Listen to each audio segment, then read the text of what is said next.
अस्सलामु अलैकुम रहमतुल्लाहि ताला व बरकातुहु। अऊज़ु बिल्लाहि मिनश शैतानिर रजीम। बिस्मिल्लाहिर रहमानिर रहीम। इद तस्तगीसूना रब्बकुम फस्तजाब लकुम अन्नी मुमिद्दुकुम बिअल्फिन मिनल मलाइका मुर्दिफीन वमा जअलहुल्लाहु इल्ला बुशरा वलितत्मइन्न बिही कुलूबुकुम वमन नसुर इल्ला मिन इंदिल्लाह इन्नल्लाह अज़ीज़ुन हकीम। ஆமன்னா பில்லாஹ் ஸதक़ல்லாஹு மௌலானல் அலியுல் அஸீம். உங்களுடைய ரப்பிடத்தில் நீங்கள் உதவி தேடக்கூடியவர்களாக இருக்கிறீர்கள். அந்த ரப்பு உங்களுடைய துஆவை ஏற்றுக்கொண்டான். நிச்சயமாக நான் உங்களுக்கு மலக்குமார்களில் அணி அணியாக தொடர்படியாக 1000 பேரை கொண்டு நான் உங்களுக்கு உதவி செய்வேன் என்று அல்லாஹ் வாக்களித்தான். அல்லாஹுடைய இந்த வாக்கு மூமின்களுக்கு சுப செய்தியாகவே தவிர இருக்கவில்லை. அதன் மூலமாக அவருடைய உள்ளங்கள் சாந்தியடைந்தன. உதவி என்பது அல்லாஹுடைய புறத்தில் தான் இருக்கிறது. நிச்சயமாக அல்லாஹ் மிகைத்தவனாக இருக்கிறான், சிறந்த அறிவாளியாக இருக்கிறான் என்று அல்லாஹ் இந்த வசனத்தில் நமக்கு எடுத்துரைக்கிறான். பத்ர் போர்க்களம். பெருமானார் ரசூலே கரீம் ஸல்லல்லாஹு அலைஹி வஸல்லம் அவர்கள் பார்க்கிறார்கள், எதிரிகளுடைய எண்ணிக்கை அதிகமாக இருக்கிறது. தங்களுடைய படையை விட மும்மடங்கை விட அதிகமாக இருக்கிறார்கள் எதிரிகள். பார்த்து திகைக்கிறார்கள் நபிகள் நாயகம் ஸல்லல்லாஹு அலைஹி வஸல்லம் அவர்கள்.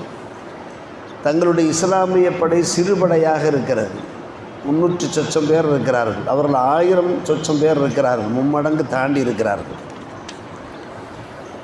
பெருமானார் ரசூலே கரீம் ஸல்லல்லாஹு அலைஹி வஸல்லம் அவர்களுக்கு கவலையாகிவிட்டது. அவர்கள் அல்லாஹ்விடத்தில் கரம் ஏந்துகிறார்கள். அது பற்றி தான் அல்லாஹ் இந்த வசனத்தில் பேசுகிறான். யா அல்லாஹ், அல்லாஹும்ம அன்ஜிஸினி மா வஅத்தனி, எனக்கு நீ என்ன வாக்களித்தாயோ அதை உடனடியாக எனக்கு நிறைவேற்றி வை. இந்த நேரத்தில் இந்த சிறு படை அழிக்கப்பட்டு விட்டால் அதற்கு பின்பு உன்னை வணங்குவதற்கு இந்த புவியிலே ஒருவரும் இருக்க மாட்டார். அல்லாஹும்ம இன் துஹ்லக்கு இசாபத்தும் பரம் தூபத ஃபில் அர்த். எனவே யா அல்லாஹ், நீ வாக்களித்திருக்கிறாய் எங்களுக்கு வெற்றியை தருவதாக, ஜெயத்தை தருவதாக, அதை நீ உடனடியாக நிறைவேற்றியா அல்லாஹ் என்று அவர்கள் கெஞ்சி துவா கேட்கிறார். அப்போதான் அல்லாஹ் ரப்புல் ஆலமீன் இந்த வசனத்தை இறக்கி வைக்கிறான். உமர் ரலியல்லாஹு அன்ஹு அவர்கள் கூறியதாக இப்னு அப்பாஸ் ரலியல்லாஹு அன்ஹு அவர்கள் கூறுகிறார்கள், பெருமானார் ரசூலே கரீம் ஸல்லல்லாஹு அலைஹி வஸல்லம் அவர்கள் கெஞ்சி கெஞ்சி துவா கேட்கிறார்கள். அல்லாஹ்விடத்தில் அழுதழுது கேட்கிறார்கள். 2 கரங்களை மேலே உயர்த்தி கேட்கிறார்கள். அவர்களுடைய தோளிலே இருந்த அந்த போர்வை கூட கீழே விழுந்து விட்டது. அபூபக்கர் சித்தீக் ரலியல்லாஹு அன்ஹு அவர்கள் அந்த போர்வையை எடுத்து பெருமானார் ரசூலே கரீம் ஸல்லல்லாஹு அலைஹி வஸல்லம் தோளிலே போர்த்தி சொன்னார்கள், யா ரசூலல்லாஹ், போதும் யா ரசூலல்லாஹ், போதும் போதும் யா ரசூலல்லாஹ், நிச்சயமாக அல்லாஹ் தான் வாக்களித்து நிறைவேற்றுவான், நீங்கள் கவலைப்படாதீர்கள் என்று அபூபக்கர் சித்தீக் ரலியல்லாஹு அன்ஹு அவர்கள் பெருமானாருக்கு சமாதானம் சொல்கிறார்கள். தொடர்ந்து துவா நடைபெற்று கொண்டே இருக்கிறது.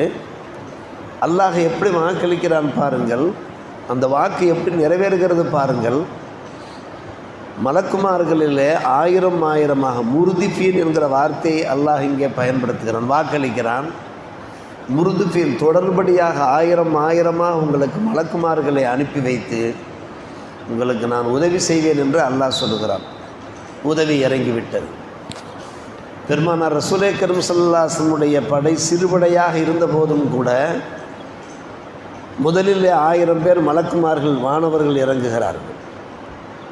வலப்பக்கம் அபூபக்கர் சித்தீக் ரலியல்லாஹு அன்ஹு இருக்கிறார்கள். பெருமானாருக்கும் அபூபக்கர் சித்தீக் ரலியல்லாஹு அன்ஹு அவர்களுக்கும் மத்தியில் 1000 மலக்குமார்கள் இறங்குகிறார்கள். ஜப்ரைல் அலைஹிஸ்ஸலாத்து வஸ்ஸலாமுடைய தலைமையில். இந்த பக்கம் அலி ரலியல்லாஹு அன்ஹு அவர்கள் இருக்கிறார்கள் இடப்பக்கம்.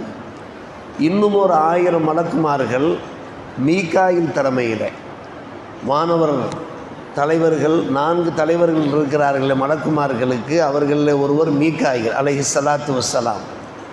அவர்களுடைய தலைமையில் இடப்பக்கமாக 1000 பேர். இதற்கு முன்னாடி உள்ள சூறாவிலையும் இது பற்றி எடுத்துரைக்கப்பட்டிருக்கிறது. 5000 மலக்குமார்களை அல்லாஹ் அனுப்பி வைத்தான். பிஹம்சத்தி ஆலாஃப் மினல் மலாயிகா என்று குர்ஆனிலே வருகிறது. 5000 மலக்குமார்கள். காரணம் அல்லாஹ் ரப்பல் ஆலமீன் முர்திஃபீன் என்று சொல்லிவிட்டான். முர்திஃபீன் என்றாலே அணி அணியாக, கூட்டம் கூட்டமாக என்பது அதனுடைய ஒரு பொருளாக இருக்கிறது. இந்த வசனத்தை கேட்ட உடனேயே சஹாபாக்கள் அவர்களுக்கு ஏற்பட்ட மகிழ்ச்சிக்கு அளவே இல்லை. மகிழ்ச்சி கரை புரள ஆரம்பித்து விட்டது. என்ன செய்தார்கள்? வீறு கொண்டு எழுந்தார்கள். நம்மோடு மலக்குமார்கள் இருக்கிறார், நமக்கு என்ன கவலை?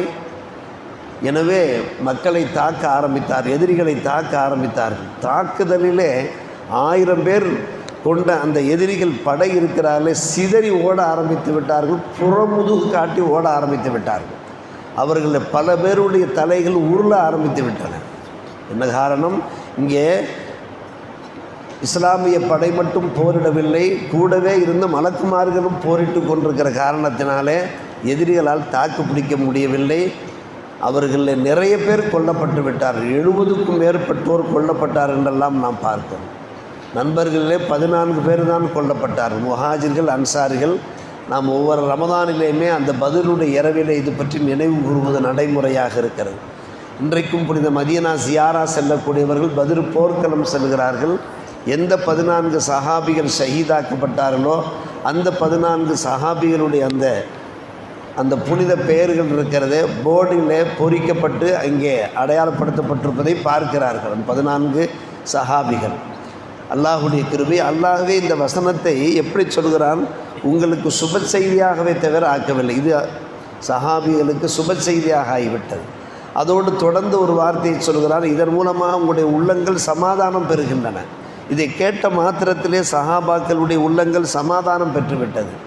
அடுத்து ஒரு வார்த்தையை பேசுகிறான், வமன் நசுரி இல்லாமின் இந்தில்லாங்கிறான். உதவி என்பது அல்லாஹ்வுடைய புறத்தில் உள்ளது. நாம் அல்லாஹ்விடத்தில் தான் கையேந்த வேண்டும். என்ன பிரச்சனைகளாக இருந்தாலும் அந்த பிரச்சனைகளுக்கு உதவி செய்யக்கூடிய ஒருவன் இருக்கிறான் என்றால் ஹஸ்புனல்லாஹு வ நிஅமல் வக்கீல் தான். அல்லாஹ் எங்களுக்கு போதும், அல்லாஹ் எங்களுக்கு போதும். அவன்தான் பொறுப்பேற்பவர்களே மிக நல்லவன். நமக்கு வைத்தியர்கள் உதவி செய்வார்கள், நம்முடைய பெற்றோரை ஹெல்ப் பண்ணுவார்கள், நண்பர்கள் உதவி செய்வார்கள், பலரும் உதவி செய்வார்கள். ஆனால் அல்லாஹுடைய நாட்டம் இருந்தால்தான் உதவி கிடைக்கும்.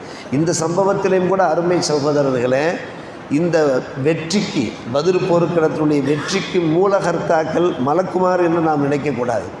மலக்குமார்கள் மூலமாக அல்லாஹுடைய உதவி கிடைத்தது.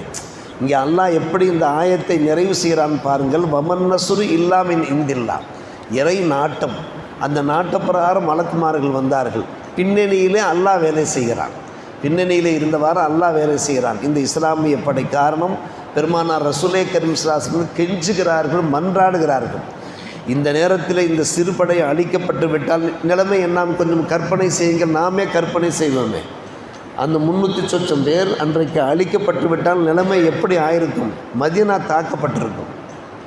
மதீனா தாக்கப்பட்டு மதீனாவில் ஒரு முஸ்லீம் கூட இல்லாமல் ஆக்கியிருப்பார்கள். பின்பு இஸ்லாம் எங்கே? இஸ்லாம் எப்படி உலகம் பூராவும் பரவும்? ஆனால் இது போன்ற போர்க்களங்களுக்கு பின்னால் தான் எதிரிகளுடைய பார்வைகள் மட்டுமன்று, ஏனைய சமுதாயத்தினருடைய பார்வையும் சமயத்தினருடைய பார்வையும் இஸ்லாத்தின் பக்கம் திரும்ப ஆரம்பித்தது. இஸ்லாம் எவ்வளோ ஒரு புனிதமான ஒரு மார்க்கம்.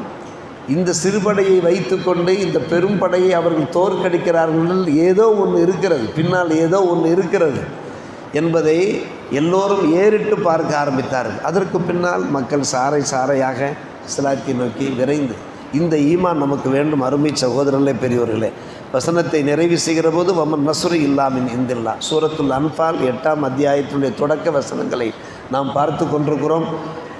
நமக்கு ஈமான் அதிகரிக்கிறது. உதவிகள் என்ன காலகட்டமாக இருந்தாலும், என்ன இக்கட்டான சந்தர்ப்பங்களாக இருந்தாலும் நாம் அல்லாஹ்விடத்தில் உதவி கேட்க வேண்டும்.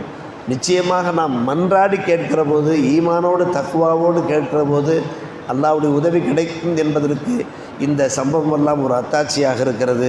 அல்லாஹ் நம் எல்லோருக்கும் நல்லுதவி செய்வானாக. வாஹிரு தாவானா அல்ஹம்துலில்லாஹி ரப்பில் ஆலமீன்.